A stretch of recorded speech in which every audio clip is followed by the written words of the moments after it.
Good evening बच्चों। आज class 7 का साइंस है और चैप्टर जो है 3 है ऊष्मा। तो हीट के बारे में पढ़ाना है कि ऊष्मा क्या है। चलो देखते हैं, इसमें कुछ पार्ट नंबर 3 है। तो सबसे पहले कुछ मिलान चेक करने वाला है। कर थल समीर के बहने का समय।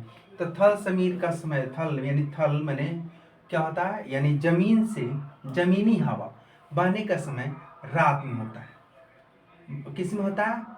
तो यानी कि रात में। जमीनी हवा कब आता है? यानी कि थल समीर के बहने का समय, यानी रात में। रात में। और कह रहे समुद्री, देखो समुद्री समीर, तो समुद्री का समीर का बहने का ये दिन में। समुद्री समीर क्या होता है? दिन में। और थल समीर रात में। और कह रहे गहरे गहरे रंग के कपड़े पसंद करने का समय। तो गहरे रंग घड़ा यानी कि सर्दियों में। किस में करते हैं? सर्दियों में क्योंकि गहरा घड़ा रखता है जिससे गर्मी हमको कॉलेज जो भी है वह माने महसूस, यानी कि वह हमको गर्मी देते हैं। आगे कह रहे हैं हल्के रंग के कपड़े पसंद करने का समय। तो हल्का हम कब पहनते हैं कपड़ा? हल्का गर्मी के दिन में। हल्का कब पहनते हैं? तो हल्का गर्मी के दिन में। हल्का किस में पड़ते हैं? गर्मी। चलो आगे पांचवा है सर्दियों में एक मोटा वस्त्र पहनने की तुलना में उसी मोटाई का कई परतों पर बना वस्त्र अधिक उष्णता क्यों प्रदान करता है? अब देखो व्याख्या कीजिए। तुम जानता है कि सर्दियों में हम बहुत पतले हल्के रंग का भले यानी गर्मी यानी सर्दियों में, तो सर्दियों में हम लोग ज़्यादा गहरा काला मोटा कपड़ा कई परतों वाला पहनते हैं। क्यों? क्योंकि हमको ठंडा ना लगे, शरीर मेरा सुरक्षित रहे। समझ में? तो देखो इसमें क्या लिख रहा है कि यदि वस्त्र एक से अधिक परतों का बना होता है तो उसी परतों के बीच में हवा एकत्र हो जाती है और हवा ऊष्मा की कुचालक है और इससे कुचालक की क्षमता बढ़ती है और तथा ऐसे वस्त्र अधिक उष्णता प्रदान करता है। कई परतों से बनते हैं जिससे हवा उसमें भर जाता है, जिससे हवा उष्मा का कुचालक है, जिससे हमको गर्मी महसूस होता है। आगे चित्र 3.2 में देखिए कराए। चित्र 3.2 में देखिए अंकित कीजिए कि कहाँ कहाँ चलन संवहन और विकिरण द्वारा उष्मा स्थानांतरित हो रही है। तो देखो यहाँ चित्र बना दिए हैं।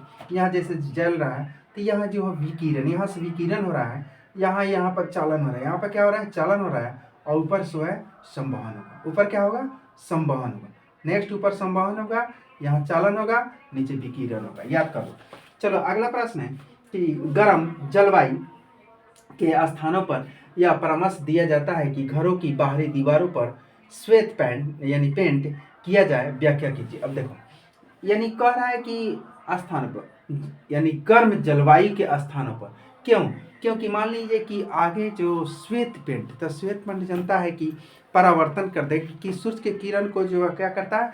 परावर्तन कर देता है, जिसके कारण वह गर्मी वहाँ पर यानी कि सूर्य का धूप जो रुक नहीं पाता, किरण टिक नहीं पाता, वह एक तरह से आगे बढ़ते चला जाता है, इस तरह कट जाता है। तो इस तरह वह क्या कर रहा है कि आगे क्यों करते हैं? तो देखो तो गर्म जलवायु, देखो गर्म जलवायु तो यहाँ पर कह रहा है कि सफ़ेद सतह वाली वस्तुएं अधिक मात्रा में ऊष्मा को परावर्तित करती है। क्या करती है? परावर्तित करती है और कम ऊष्मा में उसे अवशोषित करती है। अतः बाहर से कम ऊष्मा घर के यानी भीतर प्रवेश कर पाती है, जिसका हमको क्या होता है कि गर्म यानी कि गर्मी कम महसूस और ठंडा ज़्यादा महसूस होता है। ठीक है।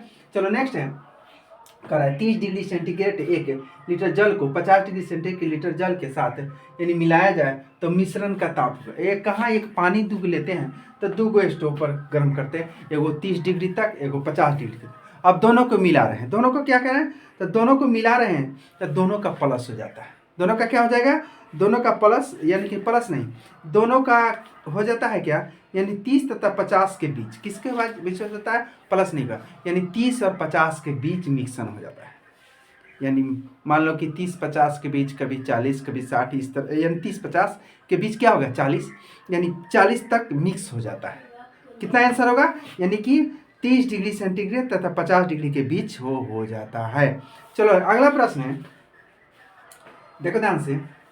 कह रहा है प्रश्न 40 डिग्री सेंटीग्रेड ताप की लोहे की किसी गोली की कटोरी में भरे 40 डिग्री ताप के जल में डुबोया गया तो इस प्रतिक्रिया मैंने गर्म कर कर उसे यानी कि 40 डिग्री पर ही पानी पर डुबोया गया। मान लीजिए एक लोहा का गोली है, उसे 40 डिग्री तक गर्म किया, अब फिर 40 डिग्री पानी है तो उसी को गर्म कर डुबाया गया, तो क्या परिवर्तित होता है? तो उसमें यही परिवर्तित होगा, देखो ध्यान से, कि न लोहे की गोली से जल की ओर और न जल की ओर लोहे की गोल स्थानांतरित होगी, यानी ज्यों का त्यों रह जाएगा। ज्यों का क्या रहेगा? त्यों, दोनों एक समान 40 का 40 रह जाएगा, 40 का 40 रह जाएगा। चलो अगला प्रश्न है कि लकड़ी की एक चम्मच की आइसक्रीम के प्याले में यानी डुबोया जाता है, तो इसका दूसरा सिरा मान लीजिए कहाँ पकड़ते हैं, तो मान लीजिए कि क्या होता है, ये ठंडा नहीं होगा। क्या होगा? यानी मान लीजिए कि ठंडा क्या होगा, मान लीजिए कि लकड़ी, तुम लोग बर्फ आइसक्रीम खाते हो तो देखता है कि आइसक्रीम जैसे खाते हो तो लकड़ी का यानी चम्मच थमा देता है, तो लकड़ी का चम्मच थमा देने से क्या होता है कि जैसे ये ऊपर जेव का यानी सिरा उसमें क्या लकड़ी का क्या कुचालक है, वह जेव का तेव रहता है, आराम से खा लेते हैं, वह ठंडा नहीं होगा। ठंडा या गर्म कहीं जाते हैं, गरम खाना मिलता है हमको, चाहे जो गर्म मिलता है तो देखता है चम्मच से खा लेते हैं, वह गर्म नहीं होता है। ठीक, चलो अगला है, देखो ध्यान से, कराए कि स्टेनलेस इस्पात की कढ़ाई में प्राय कॉपर तांबे की तली गई यानी तली लगाई जाती है, इसका कारण दो हो सकता है। देखो स्टेनलेस स्टील की कढ़ाई देखा, तो यह स्टेनलेस स्टील वाला कढ़ाई है, तो कॉपर तांबे की तली को मैंने लगाई जाती है, इसका कारण क्या है? तो देखो इसका मुख्य कारण है कि स्टेनलेस स्टील की अपेक्षा तांबा ऊष्मा का अच्छा चालक होता है। ऊष्मा का क्या होता है? तांबा अच्छा चालक होता है, यानी जल्दी, यानी कि वह जल्दी से जल्दी क्या हो जाएगा, वो सामान चाहे यानी कि पक जाएगा, जल्दी क्या हो जाएगा, पक जाएगा। समझ में आया? चलो आगे है कि विस्तारित अध्ययन यानी क्रियाकलाप का परियोजना है। प्रश्न 1 में कह रहा है, किसी डॉक्टर या अपने निकट के किसी स्वास्थ्य केंद्र पर जाए और डॉक्टरी को किसी रोगी को ताप यानी मापते हुए देखिए, या जानने का प्रयास कीजिए कि देखो क्या जानने की प्रयास करना है कि तापमापी का उपयोग करने से पहले वह उसे किसी द्रव में डुबोया जाता है, तो इसका क्या हो जाएगा, यह द्रव एक रोग प्रतिरोधक होता है, यह रोगों से यानी कि क्या होता है, बचाव करता है। क्या करता है? रोगों से बचाव करता है। दूसरा प्रश्न है कि तापमापी को जीभ के नीचे क्यों रखा जाता है? अब देखो, यानी कि जीभ के नीचे तापमान शरीर के तापमान को सबसे अच्छी तरह से व्यक्त किया जाता है। सबसे क्या कहता है? अच्छी तरह से व्यक्त किया, इसलिए बुखार उखार नापने में देखता है डॉक्टर कहता है कि जीभ के नीचे जीभ पर रखो, समझे, जीभ के नीचे रखो, जिससे जल्दी वह तापमान पकड़ लेता है कि तुमको कितना डिग्री बुखार है। अगला तीसरा है कि शरीर का तापमान मापने के लिए तापमापी को मुंह के अतिरिक्त क्या शरीर के किसी अन्य भाग पर भी यानी रखा जा सकता है? तो कर हाँ, लेकिन उतना अभ्यस्त नहीं है। हाँ, और रखा जाता है कभी जीभ में, कभी कहेगा कि कांख में लगाकर, कभी क्या कहता है, कांख में लगाकर यानी दाबो, कांख में लगाकर भी दाबने को कहता है। समझ में? हाँ, चलो नेक्स्ट अगला उसमें कह रहा है कि शरीर के विभिन्न भागों का ताप समान है या अलग अलग है।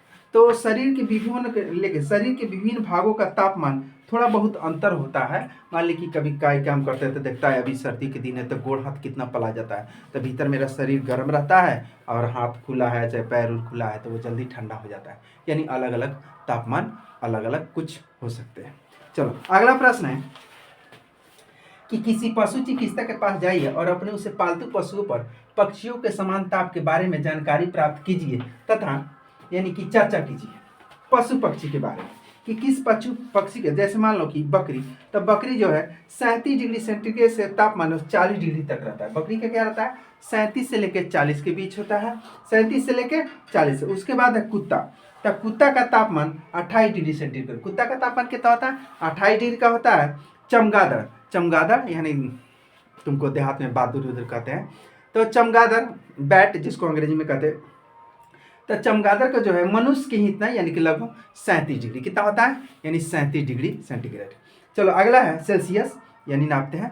और आगे है कि बंदर, तो बंदर का 38.1 सेंटीग्रेड क्या होता है? बंदर का कितना होता है? बंदर का 38.1 डिग्री सेंटीग्रेड होता है।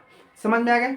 चलो अगला प्रश्न है कि लोहे, देखो ध्यान से, लोहे की छड़ पर पतले कागज की पट्टी कसकर लपेटिए, छड़ को लगातार घुमाते हुए जलती हुई मोमबत्ती के ऊपर उसे रखकर यानी कि कागज को जलाने का प्रयास कीजिए। क्या है, जल पाता है, अपने प्रेक्षणों को यानी व्याख्या कीजिए। तो देखो, मान लिया जाए तो इस प्रकार क्या होता है, तो नहीं, कागज की पट्टी नहीं जलती है और लोहा उष्मा का यानी कि सुचालक होता है। उष्मा का क्या होता है, सुचालक। यह कागज से उष्मा का स्वयं अवशोषण करके उसे ठंडे जलने से बचाता है। क्या करता है, कागज पर लपेट कर उसे क्या करता है, जलने से लोहे माने वह बचाता है। समझ में आ गया।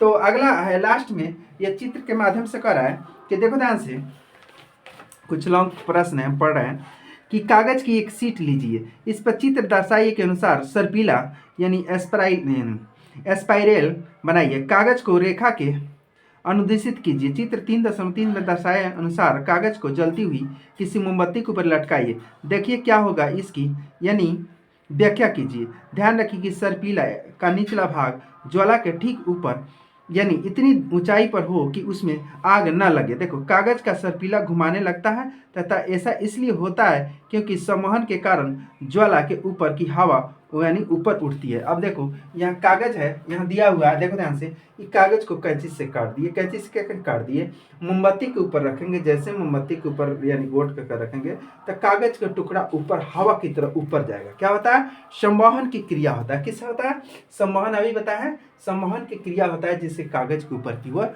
भागता है। ठीक है, और बच्चों नेक्स्ट अगला दिन। Thank you.